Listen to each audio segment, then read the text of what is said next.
Olá você, meu amigo, boa tarde. Olá você, meu irmão, a paz do Senhor. Como estou feliz de estar mais uma vez aqui, nesse privilégio de comunicar a palavra de Deus, né? E você aí, abra o coração, entenda o que Deus tem para ti essa tarde. Algo muito bom, com certeza Ele tem, porque Deus é um grande Pai, certamente um grande Pai, tem um grande cuidado com os seus filhos e com aqueles que ainda não o são, mas que podem se tornar. E eu tenho uma mensagem para você hoje aqui, que está ancorada no capítulo 3 do livro de Êxodo, versículos 7 e 8, que nos diz o seguinte, presta bem atenção. E disse o Senhor, tenho visto atentamente a aflição do meu povo, que está no Egito, e tenho ouvido o seu clamor, por causa dos seus exatores, porque conheci as suas dores.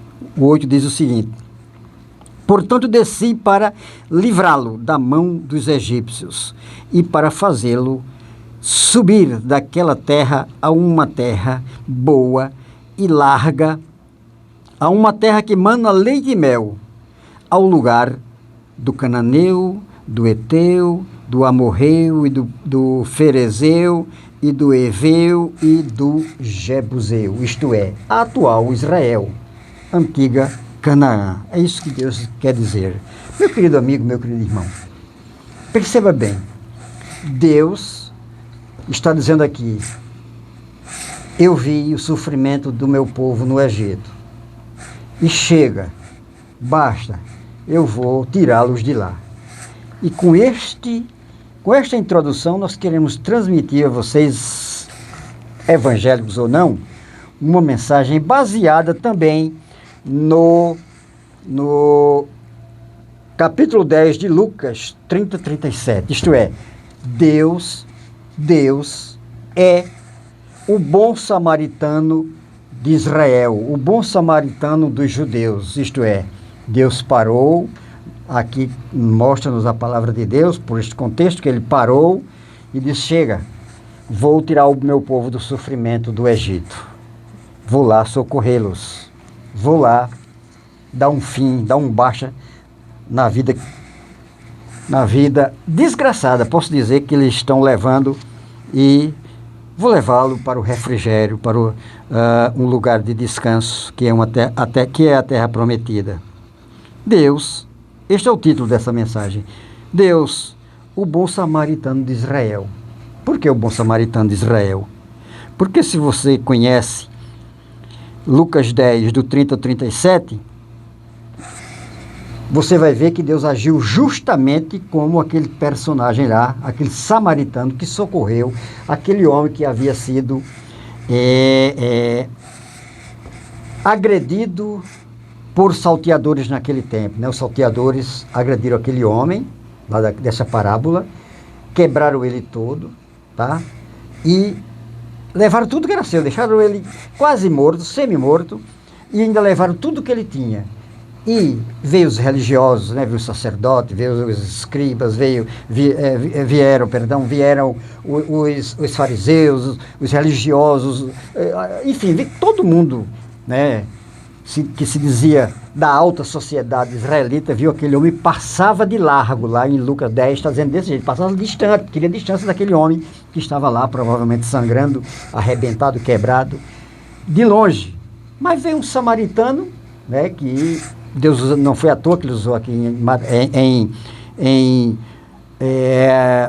neste texto aqui de Lucas 10, um samaritano, né, que era um povo que não era lá muito bem quisto em Israel, não, enfim, justamente foi um homem samaritano que foi lá e socorreu aquele homem, levou para, poderíamos dizer hoje, para um hospital, e pediu que o socorressem, e pagou as possíveis custas daquele socorro, e disse mais, se houver necessidade de pagamento de outras coisas, me avise, quando eu voltar aqui, eu faço o ressarcimento das despesas que vocês tiverem com ele. Isto é, aquele samaritano socorreu aquele homem que foi vítima dos seus exatores, dos seus dos assaltantes daquela época, meu querido. Deus faz aqui a mesma coisa com Israel, né? Deus chega para... O povo judeu já estava há anos, há décadas, sofrendo na mão dos judeus, e agora eu diria até nesse momento que havia ficado pior, porque o faraó destes dias ordenou aos capitães, aos líderes dele, que colocassem os judeus para trabalhar 24 horas. Não são 8 horas como aqui no Brasil, nem 12 horas como será a partir de hoje na Argentina, não. Era 24 horas, para que eles não tivessem tempo de se multiplicar, não tivesse tempo de crescer numericamente como estava crescendo e assombrando o governo do faraó desses dias. Então, era um sofrimento grande. Os judeus já não aguentavam mais o sofrimento, os seus sofrimentos lá no Egito. Nesse tempo, Deus diz aqui o que você ouviu. O versículo 7 diz o seguinte: e diz o Senhor, tenho visto atentamente a aflição. E aí o que acontece, meu querido? Deus agiu como um bom samaritano. Ele viu a miséria de Israel, Êxodo 2, 23, 3, 7 e 8. Ele veio para ajudar o seu povo. Isto é, Deus levanta-se do seu trono, né? Poderíamos usar essa expressão. Levanta do seu trono, Êxodo 3, 8, Neemias 9, 9 a 10. Levanta do seu trono, levanta e diz, não, chegou, tá bom. Vou socorrer o meu povo judeu. Já não estou mais aguentando o clamor deles, o sofrimento deles. E aí ele veio ajudar, veio socorrer. Ele salvou o seu povo, Jeremias 31, 3. Ele atou as feridas de Israel, como no caso do samaritano, o que o samaritano fez com aquele homem que havia sido vítima de salteadores. Salmo 147, 3 também nos mostra isso. Ele trouxe Israel para uma boa terra, a hospedaria, isto é, tirou Israel de lá e levou para esta terra que mana leite e mel. Ezequiel também 26 nos mostra isto. Ele cuidou de seu povo como José cuidou dos seus irmãos em Gênesis 45, Salmo 28, vocês lembram muito bem como José fez, né? Socorrendo o seu povo que estava numa dificuldade enorme quando chegou no Egito, necessitando de comprar alimentos, e ele não apenas comprou, como foi socorrido pelo próprio José, a quem havia depreciado num tempo anterior. Ele deu a Israel, isto é, Deus deu a Israel, o vinho e o óleo e o bálsamo de Gileade, Ezequiel 16, 9, Jeremias 8, 22. O que é que eu quero dizer com tudo isso que você está vendo aqui? Vou repetir o texto.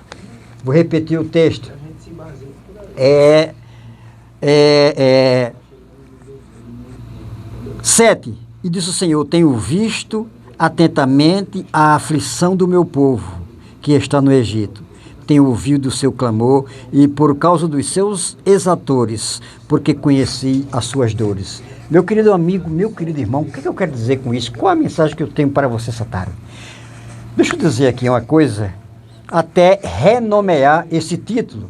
Eu poderia muito bem trocar esse título de Deus, o bom samaritano de Israel, por o sofrimento do povo de Deus. E eu estou falando da igreja hoje, não de Israel desse tempo. Tem prazo de validade. Se você crê nisso, pode dizer amém aí. Porque Deus está dizendo isso diretamente para você que está nos ouvindo hoje. O sofrimento do cristão, o sofrimento do crente fiel a Deus, tem prazo de validade. Mesmo que muitas vezes ele está passando prova dada pelo próprio Deus, mas ainda assim, mesmo sendo dada pelo próprio Deus, tem um prazo de validade, tá? E o sofrimento, quando é uma prova dada por Deus, pode ficar certo que Deus está tratando, está preparando aquele a quem ele está provando, a quem ele está levando aquela tribulação, até porque Romanos 5,3 nos mostra isso, né? Que a tribulação prepara o ser humano, o sofrimento. Salomão disse que o sofrimento prepara o homem, edifica o homem, enquanto a luxúria deprecia, deteriora a raça humana, o sofrimento prepara o homem. E quem já sofreu nesta vida sabe, e que hoje está vivendo uma vida uma boa vida, poderíamos dizer assim, entenda o que é que eu estou dizendo. Então, meu querido, vou repetir, o sofrimento daquele que pertence a Deus tem prazo de validade. Não importa o que você está passando neste momento, não importa a dor, a vergonha, o opróbrio, o vitupério, alguém vituperou você, alguém passou por cima de você e você pode estar se dizendo, mas eu sou cristão, onde está meu Deus que não vê isso? Não vê que estão querendo me destruir, acabar comigo. Fizeram isso com muitos, José mesmo passou por isto, Daniel passou por isto, e tantos outros homens de Deus passaram por isto, e o povo judeu estava justamente passando também por isso agora. Onde é que estava Deus? Israel, dezenas de anos nas mãos do faraó, sofrendo as agruras, e a Bíblia diz aqui que ele ouviu o clamor. Quem sabe se não saiu ali no balbuciar de alguns daqueles que estavam nesse templo lá no Egito, dizendo, onde está o Deus de Israel? Onde está o Deus de Jerusalém? Onde está o Deus da Bíblia? Onde está o Deus de Moisés? Você pode estar passando por esse mesmo problema agora, meu querido.